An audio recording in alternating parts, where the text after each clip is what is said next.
What's up, guys? Welcome back to the channel. While we're out and about here, I wanted to create this video. Hopefully with the external mic on, the AC and stuff's not too high, but I always have my camera with me just in case a video idea or something pops in my head. I want to bring the video to you guys. But this actually stems off of a question that came about 2 weeks ago from somebody on the channel. I can't remember who it is right now, but they said, how do you get micronutrients into the soil? And I answered it on a video, like a Q&A type video, but I wanted to elaborate more on it because I believe it's a good topic and it's something that's overlooked a lot because a lot of people don't know what micronutrients are. I'm no scientist, no researcher, biologist or nothing, but I use common sense and know enough to understand, micronutrients, what they do for not only animals but humans as well, because micronutrients are super important. It's what keeps us healthy, it's what keeps our body healthy, it's what helps fight disease, and it correlates to plant health because plants get micronutrients from the soil. So I'm going to talk a little bit about this a little bit more, because if you're trying to increase the health of a deer herd, body size, antler development, herd health, and so forth, you need to focus on micronutrients. So there's a few different ways to get micronutrients back into the soil. One, there's several ways to do it. One is they sell a granular fertilizer that has micronutrients in it. It goes by several different brands or names. One, I believe in the South, is called Rainbow fertilizer. It comes in like a 1010 or 13, and they add a slight amount of micronutrients to it. There's one brand up this way, up north here in Maryland, that's called, I believe it's called Bonanza, and it's also a 1010 or 13. So a lot of times what I'll do is, when I go to, on the initial fertilization, when planting a new plot, you're just throwing out the seed and you use a granular fertilizer. What I normally do is, so if say it calls for like a 5-10-10 or a 5-20-20 or 10-20-20, your soil sample calls for that, I usually take like a bag or two of the 1010 because it has that micronutrients in it, and I'll throw that in there as well just to get that initial growth. And then once it's done, it's 100% foliar fed from there with Antler and the NPK mixture. But that's one way to get it in there, is through that granular fertilizer with the micronutrient package. So if you go to your local store, fertilizer store, you want to make sure that you ask, like, hey, I need a 1010 or whatever their fertilizer comes with, but I need it to have the micronutrition package in it. They should know what you're talking about because they sell it. I haven't been anywhere yet that looks at you funny or nothing, but just ask for that micronutrient package and you should be good to go. The other way to do it is obviously through organic matter, green manure. And what I mean by that is planting a crop, and then that crop pulls nutrients out of the soil. Some crops put nutrients back into the soil. So it's a give, take, give, take, give, take. So I like to plant varieties to where some are giving, some are taking from the soil.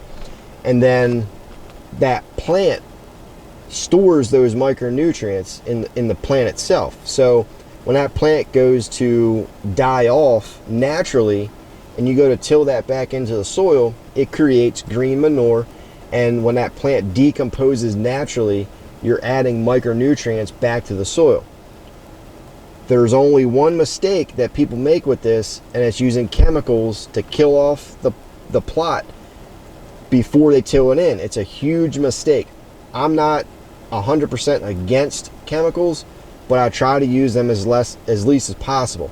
It's just not what I like to do. In the past, I've used them a lot, but as time moves on, I try to stay away from them now. I don't like using, chemicals, whatever it is used to kill, glyphosate, 2,4-D, cleft. There's all kinds of different chemicals that people spray for weeds, and I'm not 100% against it. I just don't like to use it. I use it in like emergency situation where the plot is literally overtaken by weeds, because when you spend money for seed, you're trying to get that seed to grow, not the weeds to grow.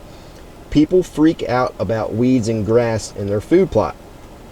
What people don't understand is most weeds broadleaf weeds and things and such Deer eat. It's deer food. Deer consume those weeds.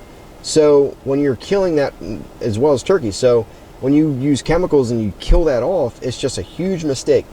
The only time that you should use chemicals is when the plot is being overtaken by weeds, or the very first initial planting. Sometimes I don't even like to do that. I just take what's there and till it in. But it depends on the means of what you have equipment wise to do that.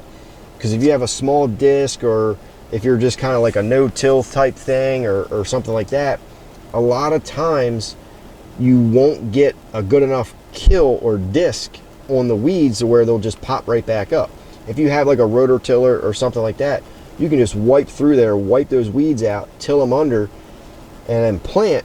And a lot of times those plants, as long as you overseed a smidge, the plants will grow faster than the weeds, and it'll overtake the weeds and shadow them out so the weeds don't overtake your plot. But weeds are food, deer food. Some grass is deer. There's over 700 different species that deer eat.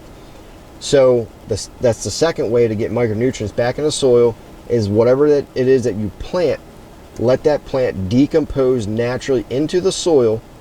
It's a building process. You just can't plant something and all of a sudden, you have micronutrients in the soil. It's something that you build on each year. So that's the second way. Another way to do it is obviously through like a no plow type method, no-till drills, where you can crimp whatever it is over and just keep building soil. You can bush hog, let that debris, green, just lay on top of the soil. It'll decompose naturally and you'll start building topsoil over time. That's a way to add micronutrients. But it's all through plant health, guys. It's what you plant that improves the soil. It's some plants give and some plants take. So just like buckwheat, I'm a huge advocate of buckwheat, because buckwheat is very good for the soil. It gives a lot of nutrients to that soil, to where you can plant that in the spring and summer, and then by the time it runs its life cycle, 60-70 days or something, it's come fall time, you plant your brassicas, you plant whatever it is you're planting, and that soil already has a jump start, and you can use less fertilizer because that buckwheat has been sitting there putting nutrients into the soil. So when it comes planting time, you can cut back on your fertilizer. Another way to increase micronutrients into the soil is through Antler grow. And everybody knows I'm a huge advocate of Antler grow because it's 100% micronutrients. So how that actually increases in the soil is it doesn't do it on the initial fact. Sort of. I'm going to explain. So it's 100% micronutrients. So if let's say you have buckwheat and you spray that buckwheat a couple times throughout the year, those micronutrients from Antler grow is building up in that plant. That plant stores them. It uses what it needs. So if you continue to spray, if that plant doesn't need those nutrients, it stores them. It's there. It just doesn't utilize them because the plant is full of the nutrients. And then when the plant starts to lack a little bit, the sticker from the Antler grow can sit there and continuously feed the plant over time. That's why the sticker or surfactant is in the product, to feed the plant over time. So when you're building those micronutrients up in the soil, and then you go to let that plant decompose naturally and you till that in, that plant is already higher in micronutrients. So therefore, when it decomposes into the soil and turns to soil, then you have a higher micronutrient level in the soil. So it's a building process, guys. There's a few ways to do that, but don't overlook micronutrients, because they're super important for deer health, bodybuilding, antler development, just the overall general health of animals and plants. Because if you're planting something and you're lacking in one nutrient, it kind of binds up all the other nutrients as well. Everything can't function properly. That's why it's important to do soil samples, because if you're lacking in one nutrient, that plant, everything else is bound up in that plant, and it can't utilize each nutrient in that plant. Again, I'm no scientist, researcher, biologist or nothing, but this is just what we do. We plant food plots, we test things, tissue samples, analysis, soil samples, and you see what works and what doesn't. There's a lot of research behind micronutrients. You can Google it. You can test it for yourself. Test it through soil samples, and you'll see each year what happens with your soil through doing these types of doing this type of process, because you learn for yourself. So there's several ways to do that. Hopefully this video helps. Don't overlook micronutrients, because they're super important, not only for, you know, human health, but deer health, plant health. How do we get micronutrients? We get them through vegetables, because those vegetables is root based. Those vegetables are pulling the micronutrients out of the soil and storing it in the vegetables. So when you go to eat I don't know, a cucumber, that cucumber is full of live, living enzymes and micronutrients, because it pulled them from the soil, guys. All plant health, deer health, it all stems from the soil. So if you have poor soil, if the calcium level in your soil is very low, you're going to have a poor deer herd. You're going to have smaller deer. Most of your big bucks comes from ag country and swamp bottoms. Ag country, because what happens? The crops are fertilized. You know, some farmers use micronutrients. They rotate crops, so the soil is better. You have open fields, you have natural browse, you have sunlight getting to the floor.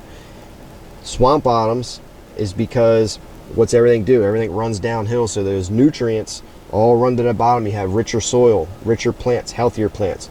Swamp bottoms and agriculture fields, that's where your big bucks are found. If you have healthier soil, you'll have better deer, bigger deer, healthier deer. The body fills out, the ribs go away. All stems from the soil, guys. Don't overlook micronutrients. Hope this video helps. If you have any questions, go ahead and post them down below. Until next time, guys, I'll see you.